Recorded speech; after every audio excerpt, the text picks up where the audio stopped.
Right. అంటే madam ఒక్కసారిగా మనం ఫేమస్ అయిన తర్వాత అంటే ఒక టార్గెట్ అనేది ప్రతి ఒక్కరు ఫిక్స్ చేసుకుంటారు, ఒక గోల్ రీచ్ అయిన తర్వాత నెక్స్ట్ మినిట్ నుంచి ఎటువంటి జాగ్రత్తలు పాటిస్తే ఆ సక్సెస్ కంటిన్యూ అవుతుంది అంటారు? ఈ ట్రోల్స్ వీటి నుంచి మనం కొంత దూరంగా ఉండగలుగుతాం అంటారు? యా, ఒక్కటి ఏంటంటే అండి, ఫస్ట్ నేను చెప్పేది మనం సక్సెస్ అవ్వడం అనేది చాలా పెద్ద అచీవ్మెంట్. ఒక ఆ పాయింట్ అంటారు చూడండి, నెంబర్ 1 స్థాయికి వాళ్ళ ఫీల్డ్లో దానికి చాలా ఎఫర్ట్స్ అవన్నీ పెడతాం. సో పెట్టిన తర్వాత నిలబెట్టుకోవడమే చాలా ఏమంటారు, చాలా కష్టమైన పని. సక్సెస్ అవ్వడం కంటే కష్టమైన పని సస్టైనబిలిటీ అలాగే ఉండడం. సో దానికి ఇలాంటి అంటే ఎన్విరాన్మెంటల్ సర్కమ్స్టాన్సెస్ రిలేటెడ్ ప్రాబ్లం. యాక్చువల్గా దట్ పర్టికులర్ పర్సన్తో ఏ ప్రాబ్లం లేదు, వాళ్ళు హ్యాపీగా పని చేసుకుంటూ వచ్చారు, సక్సెస్ అయ్యారు. బట్ నవ్వు ఎక్కడ ప్లేస్ చేస్తున్నారు ప్రాబ్లము? సర్కమ్స్టాన్సెస్ నుంచి, ఎన్విరాన్మెంట్ నుంచి ప్రాబ్లం. అంటే అది ట్రోల్ అయి ఉండొచ్చు, కామెంట్ అయి ఉండొచ్చు, వేరియస్ రీజన్స్ అయి ఉండొచ్చు. అంటే ఎన్విరాన్మెంటల్ స్ట్రెస్ని వాళ్ళు హ్యాండిల్ చేయగలిగే దానికి ట్రైన్ అవ్వాలి, ఫస్ట్ పాయింట్. అండ్ నెక్స్ట్ ఒకటి ఏంటంటే, మీరు వాళ్ళని ఫేస్ చేద్దామని చూసారని, ఫర్ ఎగ్జాంపుల్ నార్సిస్టిక్ పర్సన్ అనుకుందాం. నార్సిస్టిక్ పర్సన్ వాళ్ళు మనని ట్రోల్ చేస్తున్నారని వాళ్ళని మళ్ళీ రీకౌంటర్ చేద్దామని చూస్తే వాళ్ళకి అది ఇంకా ఫుడ్. అందుకని అంటే మామూలు వాళ్ళు అర్థం చేసుకోలేరు వాళ్ళు నార్సిస్టిక్గా ఎవరేంటని. సాధారణమైన వాళ్ళకి అసలు వర్డ్ కూడా కొంతమంది తెలియదు, రైట్? సో కాబట్టి ఏంటంటే కొంతమందిని ఇట్స్ లైక్ థ్రెట్ అని తెలిసినప్పుడు స్మూత్గా వాళ్ళని ఇంకేదో అని చేద్దామన్న దాంట్లో కూడా వెళ్ళొద్దు. ఎప్పుడు మనకి స్కిల్ లేనప్పుడు స్మూత్గా బయటికి రావడం ఎలాగా అన్నదే చూడాలి.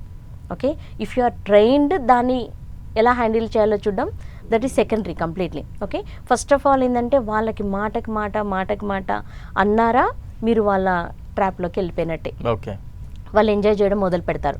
సో దాని ఫస్ట్ స్టెప్ మీరు అక్కడ పక్కకి రావాలి, వేరే ట్రాక్ తీసుకోవాల్సి ఉంటుంది. సెకండ్ స్టెప్ ఏంటంటే, వాళ్ళు అటెన్షన్ సీకింగ్ కోసం చేస్తున్నారా, దేనికోసం చేస్తున్నారా అని చూడాలి. ఇప్పుడు చాలామంది ఏం చేస్తారంటే పర్సనలైజ్ చేసుకుంటారు. ఇప్పుడు వాళ్ళు ఒక కామెంట్ చేశారు, బ్లేమ్ చేశారు, నాకేం అసలు యాక్చువల్గా వాళ్ళు తప్పు చేయలేదు, కానీ నిజంగా వాళ్ళ కామెంట్ని వీళ్ళు రియల్ అనుకుంటారు. ఓకే, ఇప్పుడు వాళ్ళు కామెంట్ ఏదైతే చేశారో అది నిజం కాదని తెలుసు, కానీ బ్రెయిన్ అంత మాట అన్నారు, నేను కాని దానికి నేను ఇంత మాట అన్నారు.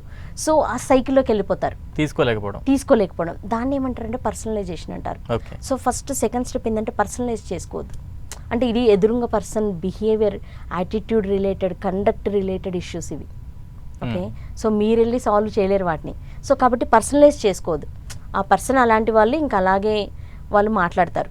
ఓకే, ఎవరైనా ఎక్స్పర్ట్స్ ఉంటే వాళ్ళు మారుస్తారు. ఇది సెకండరీ.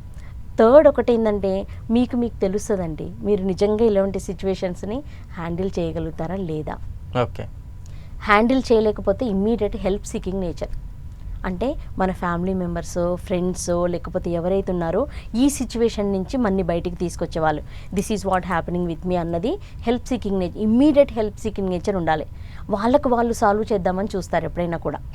ఓకే, అది చేయకూడదు. అప్పుడు ఏమవుతుందంటే ఎమోషనల్లీ స్ట్రెంగ్తన్ అవ్వడానికి ఒక బలం ఎప్పుడైతే వస్తుందో వీళ్ళు ఏమవుతారో ఆ డిప్రెషన్ అనే సైకిల్లోకి వెళ్ళరు. ఓకే, సో కాబట్టి హెల్ప్ సీకింగ్ నేచర్ అనేది థర్డ్. నెక్స్ట్ ఏంటంటే ఒక ఎక్స్పర్ట్ సొల్యూషన్ తీసుకోవడం. అంటే ఏ ఏరియాలో ప్రాబ్లం ఉంటే దానికి రిలేటెడ్ ఒక ఎక్స్పర్ట్ దగ్గరికి వెళ్ళాల్సి ఉంటుంది. సో అదేంటిది, నిజంగా వాళ్ళు ఇప్పుడు మీరు చెప్పిన ఒక డిప్రెషన్ వాళ్ళు ఉన్నారు, సో ఈ సిచ్యువేషన్ వల్ల నేను డిప్రెషన్లోకి వెళ్ళిపోతున్నాను. డిప్రెషన్ సిమ్టమ్స్ ఏంటిది, వాళ్ళు కంటిన్యూగా ఏడుస్తారు, రాత్రి పగలు అస్సలు నిద్ర ఉండదు, ఫుడ్ సరిగ్గా తినరు, లేదంటే ఓవర్ ఈటింగ్ ఉంటుంది. సో వాళ్ళకి రకరకాల సిమ్టమ్స్ తెలుస్తూ ఉంటాయి. ఓకే, ఆ సిమ్టమ్స్ రాగానే రీజన్ అదే.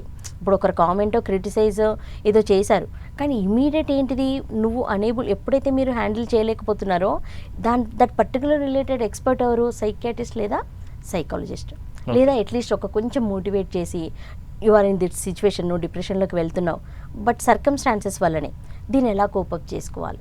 సో ఇది ఒక ఎక్స్పర్ట్ దగ్గరికి వెళ్ళి దాని నుంచి బయటికి రావడం అనేది వేరే మార్గం.